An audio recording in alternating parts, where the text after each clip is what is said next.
Jamaica and one of its main international allies, the United States, continue to partner on the very salient issue of national security across both borders. U.S. and Jamaica officials addressed ways to further solidify public safety at a recent forum put on by the Caribbean Policy Research CAPRI group.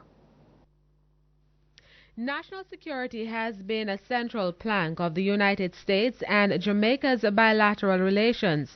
For decades, the two territories have partnered to put a dent in transnational crimes that impact both territories, including drug trafficking, organized crime, money laundering, and the latest phenomenon, lotto scamming. In the last 5 years, the U.S. has granted the Jamaica government approximately $35 million to boost its crime-fighting efforts. But U.S. Ambassador to Jamaica, Luis Moreno, argues that in order for Jamaica to stem the scourge of violence, the root causes must be addressed. Professional exchanges, equipment purchases, and community policing efforts, our investments in Jamaican law enforcement institutions have paid security dividends both for Jamaica as well as for the United States. However, to address the root causes more effectively, we must understand the problem better.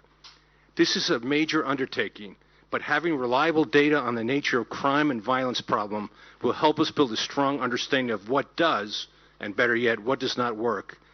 That is why we are constantly bringing top American researchers in criminology to study Jamaica's unique circumstances and make policy suggestions. The U.S. ambassador says the illegal lotto scam has the potential to derail Jamaica's international image as well as the economy. He says unscrupulous persons have targeted vulnerable U.S. citizens who have been robbed of their savings.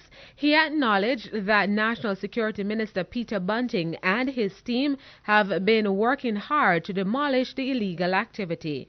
Both the minister and I did Anderson Cooper's show a couple months ago, and a couple weeks ago we did American Greed.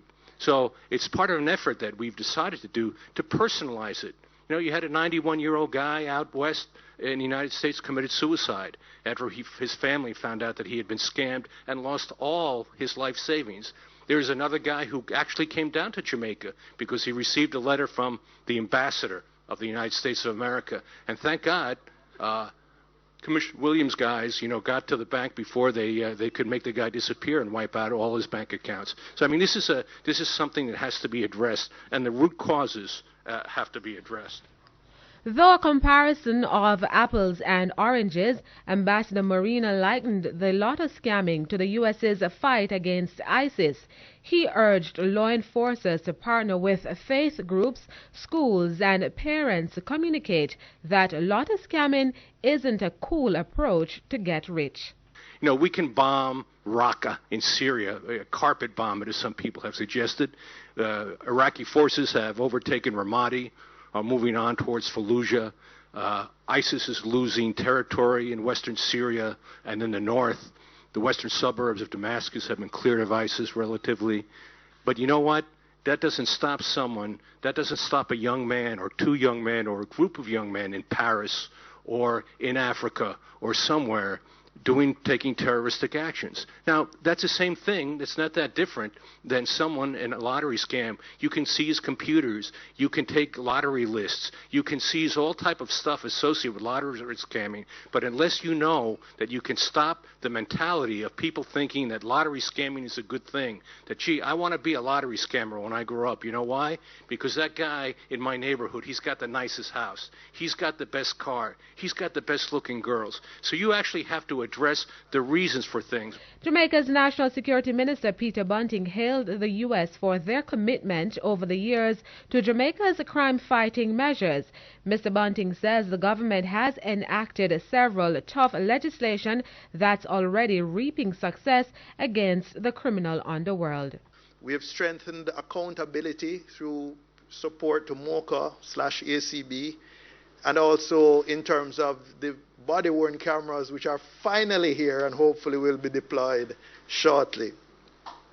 And training across a wide range of areas, from counter-narcotics to counterterrorism to intelligence information sharing, the Joint Task Force, which has been working on anti-lottery scamming and joint investigations to lottery scamming.